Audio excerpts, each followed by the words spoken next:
Aba, dito pala may puno ng bayabas. Baka may hinog.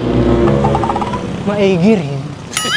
Tingnan mo nga naman, meses itong si Kuring Kuha At akalain mong perming maraming kwarta. At ang kurmahan na may nakatakong. Tapos ay ang bagay Prada. Pero sa totoo lang na may ates, meses. Dami na ang utang. Marahil wala nang pambili ng merienda, kaya na mayabas na laang. At aba meses, lahat naman ng lending ay sinalihan ay At ang mga loan, lalaki. Ay awan kung paano na ayan nakakabayad.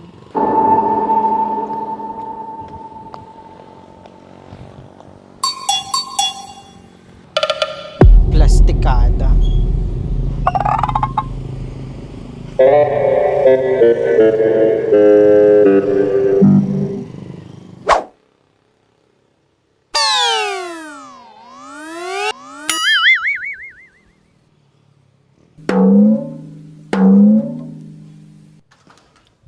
Aba!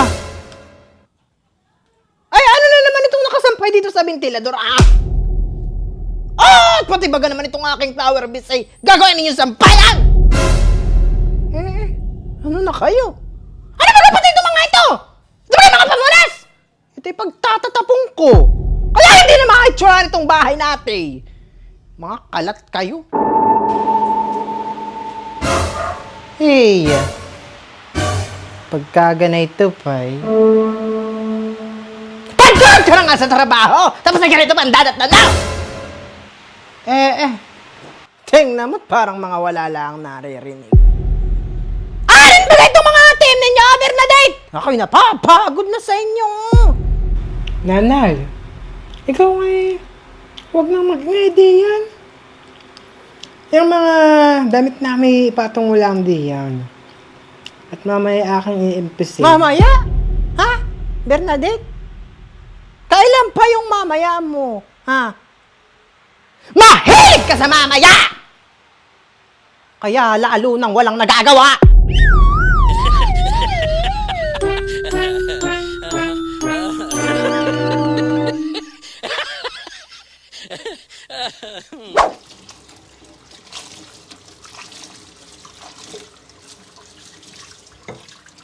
Nanay, nakita mo yung gunting? Abay, mali ko!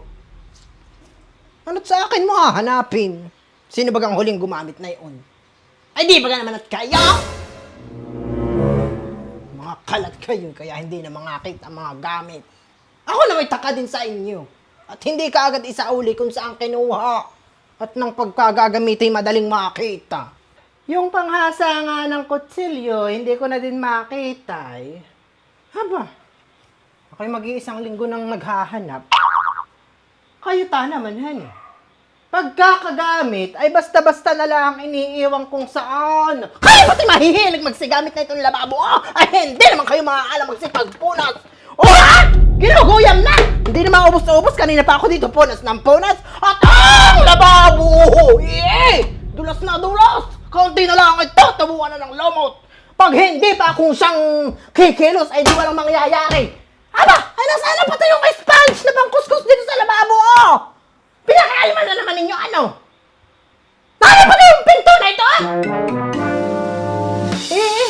mga burara. Si nanay. Tinatanong ko lang kung nakita yung gunting ay daming-dami na namang sinabi. Tsaka alam mo naman ako may mga bata kaya ako hindi na makapaglinis dito sa ating bahay. Bernadette! Ako hindi sasang-ayon din sa mga dahilan mong iyan. At kahit lang kayo may mga bata ay pag talagang gusto mong gumawa, ay kayo makakagawa. At yun naman mga anak mo hindi maghapot magdamag ay gising, di ba ka? May oras na ang mga bata ay tulog. Ay di pag tulog ang mga bata, ay tsaka ka kumilos. Hindi naman ganun ang nangyayari. At pag ang mga bata ay tulog, ay yung nanay ay tulog din. At pag hindi naman tulog, ay nagsisilpon. Ay paano nga naman makakagawa? Kaya ay kayo huwag nang magdahilan sa akin, Bernadette. At baka nakakalimutan mo, lahat ng iyan ay napagdaanan ko na. Aba, para ka namang kahapon lang ay pinanganak. Ang sabihin mo na lang ay kay Tamod! Pares kayo ng asawa mo! Perming pinaiiralay katamaran! Kayo na may walang maririnig sa akin. Kung kayo lang ay maiiging kabahay, aba hindi naman. Aba hindi pati yung mga gunting itinabi ko.